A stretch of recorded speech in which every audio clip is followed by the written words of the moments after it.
So, watched your video.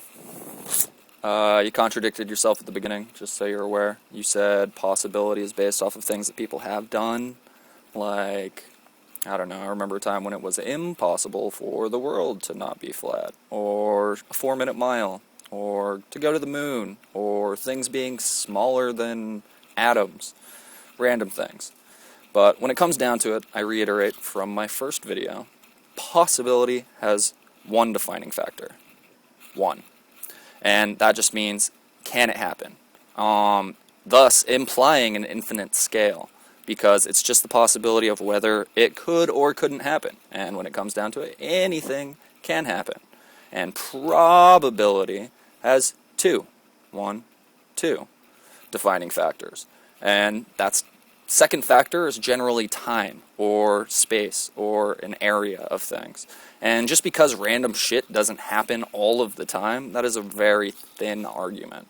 Because you can only account for your perspective of things. You can only account for what you can see. How do you know things aren't happening? I mean, it comes down to the whole theory of, like, how do you know anything isn't just a figment of your imagination? There's no real way to prove consciousness, and a whole bunch of other arguments I could stem this into.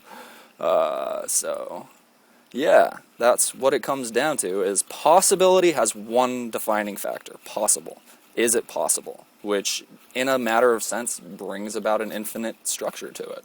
Whereas probability is two structuring of time and event. So there is a chance you could turn into a basketball. If I was smart enough, I would build a machine to turn you into a basketball. Dribble you a few times and then, maybe think about building a machine to turn you back. But, yeah, and then to reply to someone in the comments, whatever, I don't know how the YouTube shit's done, so I'll do it however the fuck I want.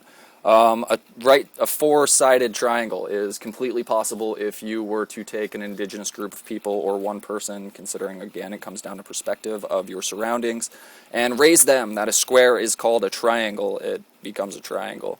And whereas we may not see it as a triangle, the fact of the matter is it comes down to perception, which is one of the reasons why this argument will continue for another 70 years. Word.